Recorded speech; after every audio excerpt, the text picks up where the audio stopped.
morning, Bookstahooda to you. So I'm on my usual morning commute, and if you look out my windows as we drive past the beautiful foliage, you will see it. So this is another episode, or another segment of Bookstahooda on the road, obviously. Today's topic of discussion is the process or habit that I have of saving experiences.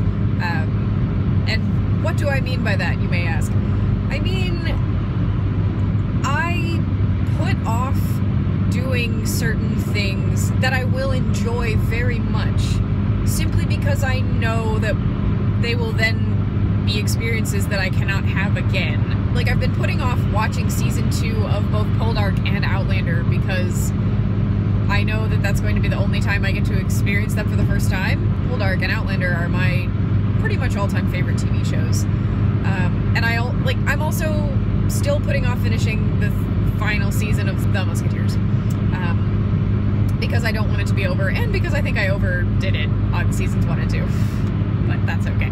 But I also, I've saved one of the David Tennant Doctor Who specials. Just have so many experiences that I know will be fantastic. I don't let myself have those experiences because I'm afraid of not having them, waiting for me. And I don't know what that is. Do other people do this too? My brother kind of does the same thing, so I'm wondering if it's something in the way that we were raised. His big thing is that he has never seen the end of Firefly. And I've never watched Serenity because there's only, after I watch that, then Firefly is over, and that's just terrible. I know there's other stuff that I, haven't listened to. Oh, I'm still really kind of putting off listening to David Bowie's last album because that's very painful for me to listen to. It's super emotional. What else? I don't know. But do you guys do this? Is essentially the question I'm asking. Because the first experience of an artwork is, to me, usually the most enjoyable one, and after that you never have the same, you won't be shocked by it anymore. So it's the only time you get to really experience it fully is the first time. But then that's also not true, because if you go back, then you can see more things, you see more themes, and you can start literary analysis, and all the stuff I've been trained to do. It's a lot different than the first time when you still, you get the shock of the events and things. And some things I find when I return to them, having loved them so fiercely the first time around, the second time I'm like, oh, this is actually not that great. It also could be the company with whom I watch some stuff, because there's a show that I really enjoyed, but it kind of, I watched it all the way through with one of my friends, and being in the company of that friend made me see how kind of stupid the show was. And I don't know if it's just because I'm self-conscious about it, or if it was just me having matured, which is also possible. Maybe it's just part of growing up. I think I wish I hold on to these experiences like I have them in a little protective box, because then I can somehow hang on to the stage of my life in which I watch them. My question to you is, what experiences do you save, or savor, or recommend saving? I have more thoughts. Video games, I think, is where this came from, because my parents only let my brother and I have half an hour of TV time each day, and we didn't have video games until I was about 15, I think, and then Ike must have been about 12 or 10, 11, something like that. And we were only allowed half an hour each day of them, and that makes video game progress very slow, right? And to me, the Final Fantasy series during that time was, it was what I lived for, essentially.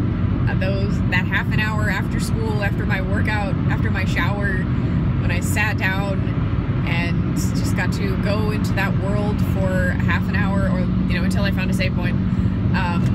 Those were the happiest times of my life at that point, and I can never get that experience back. Now that I play the game, I already know what's happening. I'm not in that same mode, and I have so much else going on that I can't really relax into video games the same way anymore.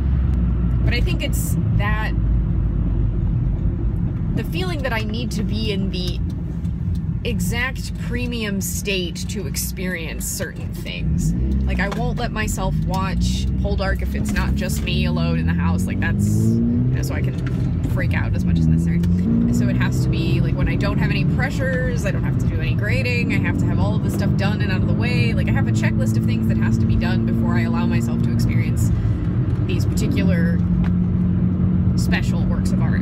I just want to know if other people do too, because am I alone in this? Am I weird?